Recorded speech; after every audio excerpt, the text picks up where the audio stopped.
नमस्कार। आज हम भारतीय दर्शन की एक अत्यंत रहस्यमयी और कहना चाहिए कि सर्वोच्च ज्ञान प्रणालियों में से एक श्री विद्या पर चर्चा करेंगे। इसे केवल एक पूजा पद्धति समझना अपूर्ण होगा। वस्तुतः ये ब्रह्म विद्या का वह स्वरूप है जो अस्तित्व के गहनतम रहस्यों को हमारे समक्ष अनावृत करता है। तो आइए इस गूढ़ विषय के मूल सिद्धांतों की एक यात्रा पर चलते हैं। इस ज्ञान यात्रा में हम 6 महत्वपूर्ण पड़ावों से होकर गुजरेंगे। सबसे पहले हम ये जानेंगे कि आध्यात्मिक खोज का उद्गम होता कहाँ से है। फिर तंत्र के वास्तविक अर्थ को समझेंगे और देखेंगे कि कैसे शक्ति को ही परम तत्व के रूप में स्थापित किया गया है।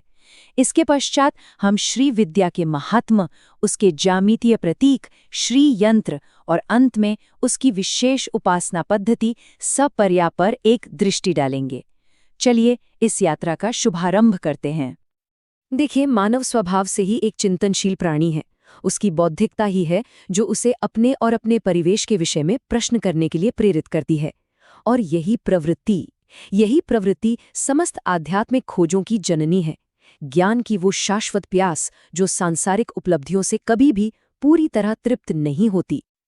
हर चिंतनशील मन में ये प्रश्न तो उठते ही हैं कि ये जो संसार हम देख रहे हैं, इसका वास्तविक स्वरूप क्या है?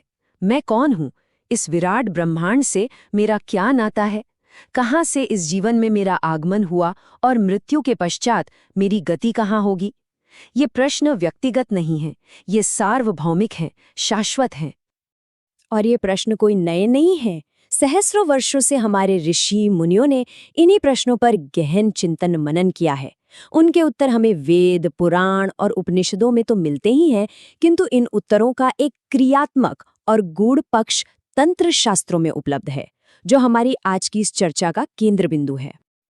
अब तंत्र शब्द को लेकर समाज में अनेकों भ्रांतियां प्रचलित हैं, तो इसके वास्तविक स्वरूप को समझने से पहले इन भ्रांतियों का निवारण करना बहुत आवश्यक है। हमें ये समझना होगा कि तंत्र कोई अंधविश्वास या चमत्कार नहीं, अपितु एक सुव्यवस्थित आध्यात्मिक विज्ञान है। तंत्र शब्द की व्युत्पत्ति को देखें तो ये 2 धातुओं से बना है। तन, जिसका अर्थ है विस्तार करना, और त्र, जिसका अर्थ है त्राण या रक्षा करना। तो इस प्रकार तंत्र वो शास्त्र है जो ज्ञान का विस्तार करके साधक की रक्षा करता है।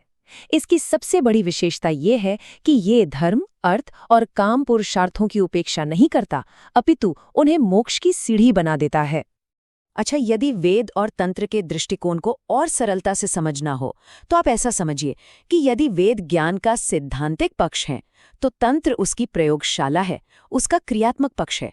जहाँ वेद मुख्यतया पारलौकिक सुखों की बात करते हैं, वहीं तंत्र इहलौकिक सुख और पारलौकिक मोक्ष यानी भोग और मोक्ष दोनों को साधने का एक व्यावहारिक मार्ग प्रशस्त करता है।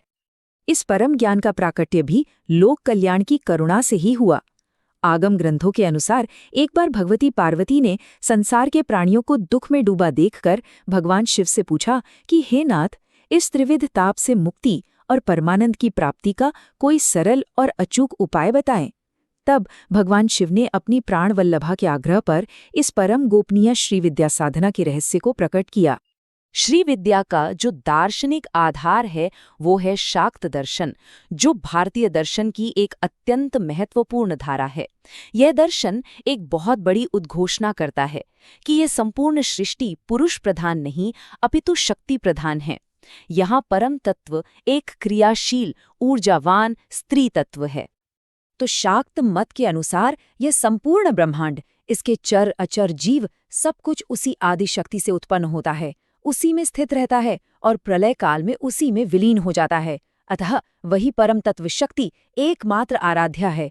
यहाँ तक कि ब्रह्मा, विष्णु और महेश भी उसी से शक्ति प्राप्त करके ही सृष्टि पालन और संहार करने में समर्थ होते हैं। इसी सिद्धांत को आदि शंकराचार्य ने सौंदर्य लहरी के प्रथम श्लोक में अद्भुत ढंग से स्पष्ट किया है। वो कहते हैं कि शिव भी तभी सृष्टि करने में समर्थ होते हैं जब वे शक्ति से युक्त हों, अन्यथा वो स्पंदन करने में अर्थात हिलने डुलने में भी समर्थ नहीं है। इसका गूढ़ अर्थ ये है कि शिव चैतन्य है तो शक्ति उनकी क्रिया, दोनों अभिन्न है, एक दूसरे के बिना अपूर्ण। तो इसी आदि शक्ति के तात्विक स्वरूप को उस परम तत्व के विज्ञान को ही श्री विद्या कहा जाता है। ये कोई सामान्य ज्ञान नहीं है, यह तो उपनिषदों में वर्णित परा विद्या अथवा ब्रह्म विद्या है, जिसे जानने के पश्चात फिर कुछ भी जानना शेष नहीं रहता। यहाँ श्री का अर्थ केवल वैभव या लक्ष्मी तक सीमित नहीं है, अपितु परब्रह्म स्वरूपिणी आदि शक्ति है। और विद्या का अर्थ है उनका ज्ञान।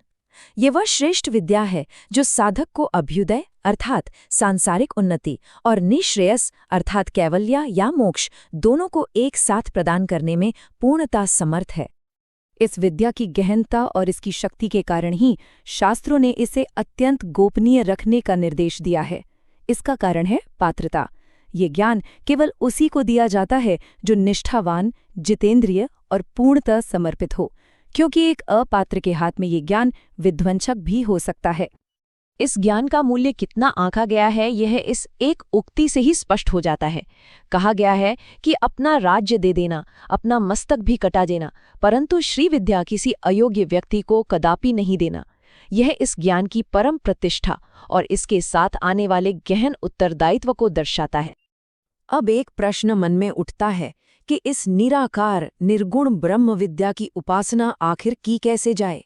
इसका उत्तर है श्रीयंत्र।